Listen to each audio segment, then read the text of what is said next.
Hey guys, it's PSL here, and I'm here for another reverse grid race episode because you guys responded so positively. I'm pretty certain that first reverse grid race video got a lot of views and a lot of likes when comparison to what I normally get.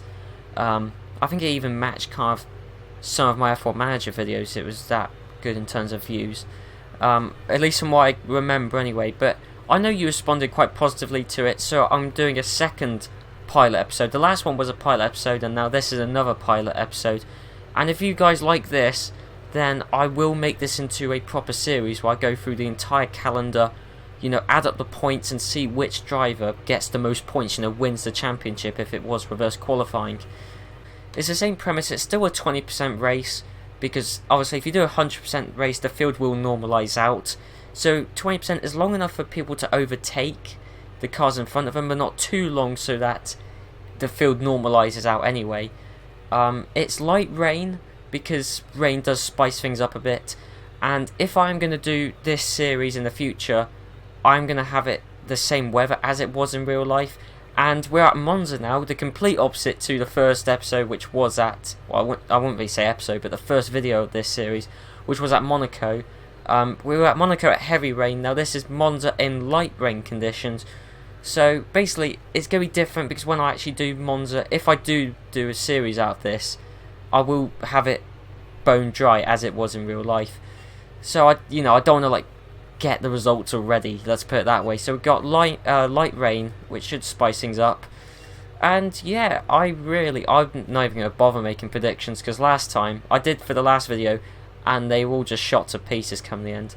The interesting thing, I reckon the people to watch out for are Webber in 4th, but also Alonso is the highest placed front runner in 13th, because his laps were, I think his laps were, I can't quite remember now, where they were deleted because apparently he was holding up Massa, that's why. So he went from being 5th to 10th. It's now 13th, so he's done right for himself. Yeah, because Michael Schumacher's down 21st, Raikkonen 22nd. Heifeld's in 20th. I mean, God knows how he got so high up in the BMW Sauber. But yeah, let's just stop talking. Let's actually get on with this. So, yeah, we go. Manual controls. Montero. He could make a jump on the Super Aguris, because we know the Midland isn't too slow. The Super Aguris are painfully slow. They really are. I don't quite know, because I never watched F1 in 2006. I first watched in 2007, so I don't know whether the Super Aguris really were this bad in real life. Is there going to be a crash at the start? There was at Monaco. Oh God, we got a Toyota off. That's Trulli. Oh, okay. I saw wheels flying. Barrichello's got no rear wheel. Heifeld's got no. Villeneuve's got no rear wing. Okay, let's have a look at that then. Oh God. Villeneuve's perspective. Villeneuve wasn't even at this Grand Prix, wasn't he, in 2006? Someone replaced him. It was, I can't remember who it was who replaced Villeneuve now. Oh, it's Robert Kubica. Yeah, so technically this is Kubica who got involved in this crash. Okay. So what happened here then? Villeneuve rams into the back of Barrichello. Oh God, there's even more cars. So Heidfeld lost his front wing and rear wing. Villeneuve lost his rear wing. Trulli's out, Heifeld's out, Barrichello's out, Villeneuve's out. Okay. But I think there's some other cars that may well have damage. Okay, let's look at the back of the field. Raikkonen looks fine. I think he was just held up. Massa, I think, has got no front wing. Yeah, Massa's got no front wing, so he's going to be all over the place. Button's fine, unlike Barrichello. Schumacher's fine. I think the rest of the field from here on in's fine, but Ralf Schumacher's under attack from everyone and their dog. Alonso's attacking everyone and their dogs. I'm going to stop saying that. Oh, Rosberg is... God, Rosberg's getting a bit... He's not giving Alonso any respect whatsoever. Okay, Rosberg, no way is he going to maintain that 9th. Oh, a bit frisky between Alonso and Rosberg. Has Alonso lost a place out of that? No, he damn nearly was taken, though, by Klein. Oh, Klein's still running in this race. Of course, both Red Bulls retired at least... well, both Red Bulls crashed and retired come the first corner. And actually, Klein's got past Alonso. Oh, wow. This is, you know, none of them are in points places yet. Still got, well, it's a 20% distance, so 10 laps to go. But I think Alonso is going to make the move. Alonso's got past clean, surely. Ide and Sato, the two Super Guris. There's been another crash up front. It's the two Super Guris. The two Super Guris have come together. And Sato's being an absolute psycho. Obviously, in real life 2006, that was Yamamoto. Okay, let's have a look at this then. Right, okay, coming from Parabolica. Now this is weird how Webber still hasn't been... Well, Webber still hasn't overtaken either of the Super Guris. The Super Guris, they're like the Manners in F1 2015. They're just able to hold up people brilliantly. I think Webber actually might have caused this crash, actually. Because he's making a move on Sato just ahead. Okay, what goes on here? Oh no, the two Super Guris just took each other out. That was their best chance of points. And they've taken each other out, and amazingly, well, who do you hold up? Fisichella and Montoya. And luckily they didn't get damage.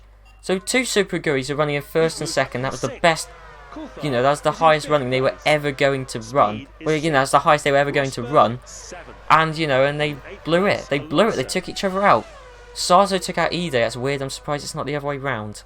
Massa's, what is he doing? Well, Massa's nowhere, because obviously he had to come into the pits.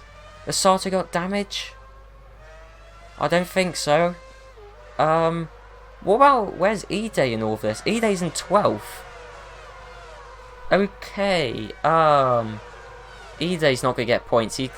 Super Guris aren't going to overtake A1. Their pace is shocking. Wow, there was a cluster of cars here. We got the two Schumachers. We got Clean. Clean's in 9th. Oh yeah, of course the two Super Guris took each other out. Yeah, that's where he gained a place from. Well, he gained 2 places and lost one to Alonso. But now Alonso's on Scott's speed. God, the Formula E star himself. And Alonso, surely, Scott's speed is doing brilliantly. God. Okay, now this is unexpected for the Toro Rosso. And obviously this is the first year that Toro Rosso win F1 as well. Wow. Oh no, Alonso's made the move. That's it. Alonso's into 7th. And I think, oh God, there's going to be overtakes galore, isn't it? Clean's into 8th. Is it going to be another crash at the first corner? God, Clean. Alonso getting a bit too close for my liking there.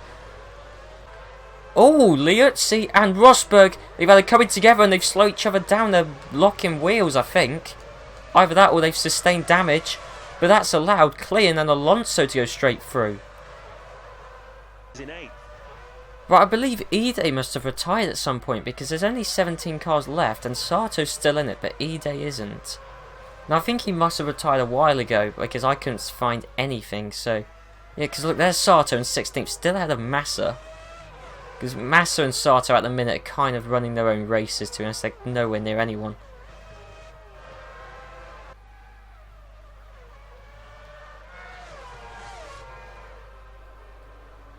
Oh, Alonso's run wide. God, he got past Coulthard, but he ran wide then.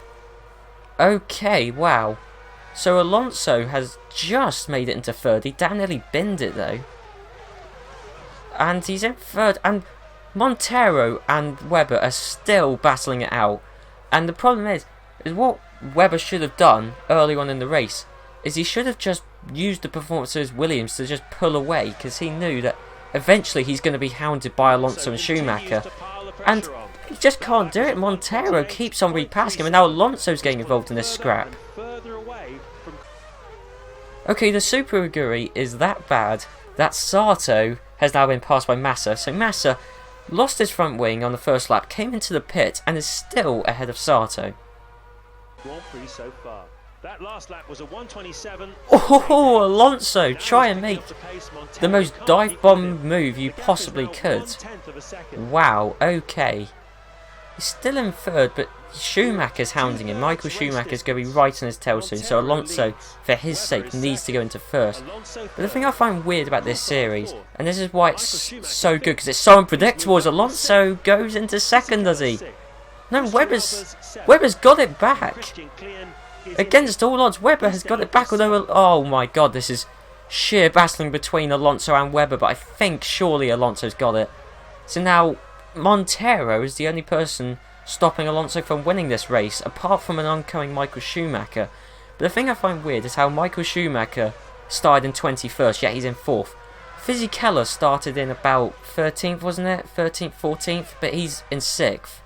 And he's in a car which is equal, if not better.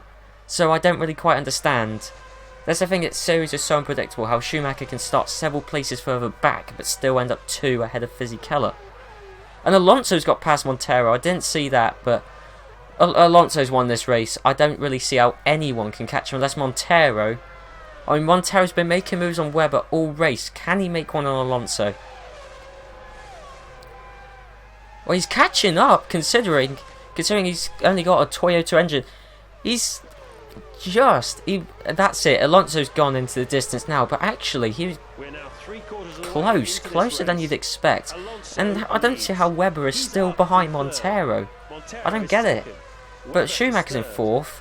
Fisichella's still in 6th, and I think, well, there's a little gaggle of front runner cars which haven't cleared the traffic, because you've still got Button, Raikkonen, Ralf Schumacher, Montoya, and Massa. Well, Massa's obviously had to catch up, but you've got all those big cars who are just stuck in this train with Sato on the back on his own.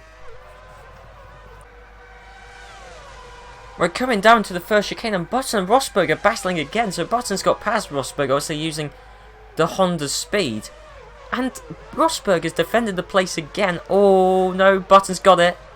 Just about got it. Or has he? No, he hasn't. There's a scrap for, you know, the last 2 points places of 7th and 8th, and Button is just cannot get past Rosberg, because the Honda is definitely quicker than the Williams, but just the slipstream effect around this track just seems to be massive, which is why Schumacher's taken so long to catch up to Webber, because he didn't have slipstream, but now he's in, you know, within a close enough distance to get slipstream. He'll easily get past, should do anyway. Because that's the thing, the slipstream is what's made this race so unpredictable, and has meant backmarkers have been passing front runners because of the slipstream effect. And Michael Schumacher, yep, it's taken him a long time to catch up to Webber, but as I say, as soon as he catches up to Webber, gets the slipstream, he gets into 3rd, and that's probably going to be it, unless he is able to make a move on Montero for 2nd. But Alonso's won it. That's guaranteed now, unless he has some kind of engine failure or something.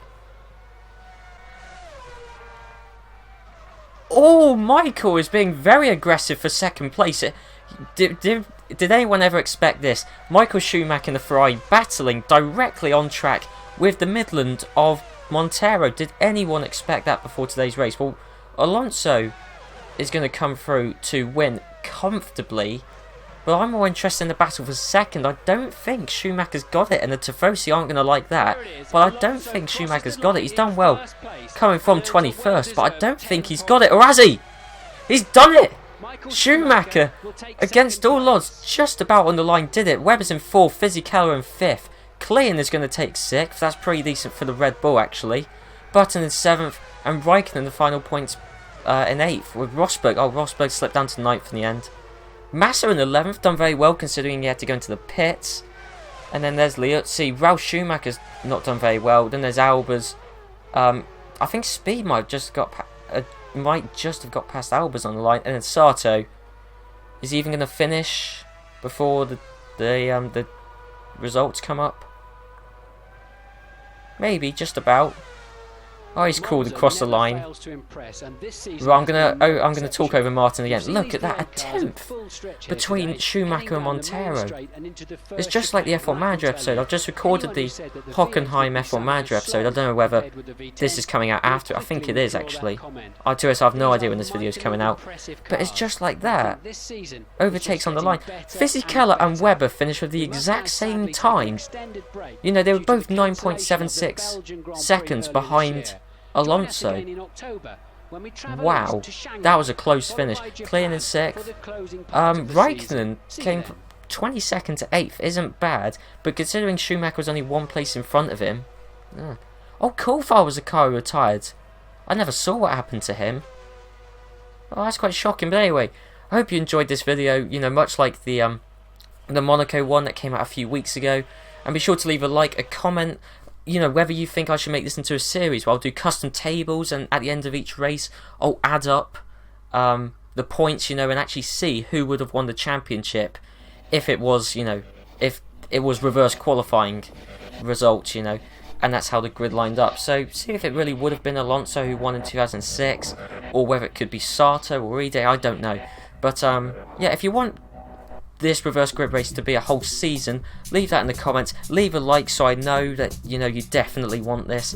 And yeah, I'll see you for, well, I mean, if I make this into a series, I'll let you know down in the comment section of this video if I do plan to make it into a series, but I probably will at some point. But yeah, I think that's been a fantastic race, a great pilot episode to this potential series, and yeah, if you want it into a series, just let me know, and I'll see you guys for my next video. So I'll see you then.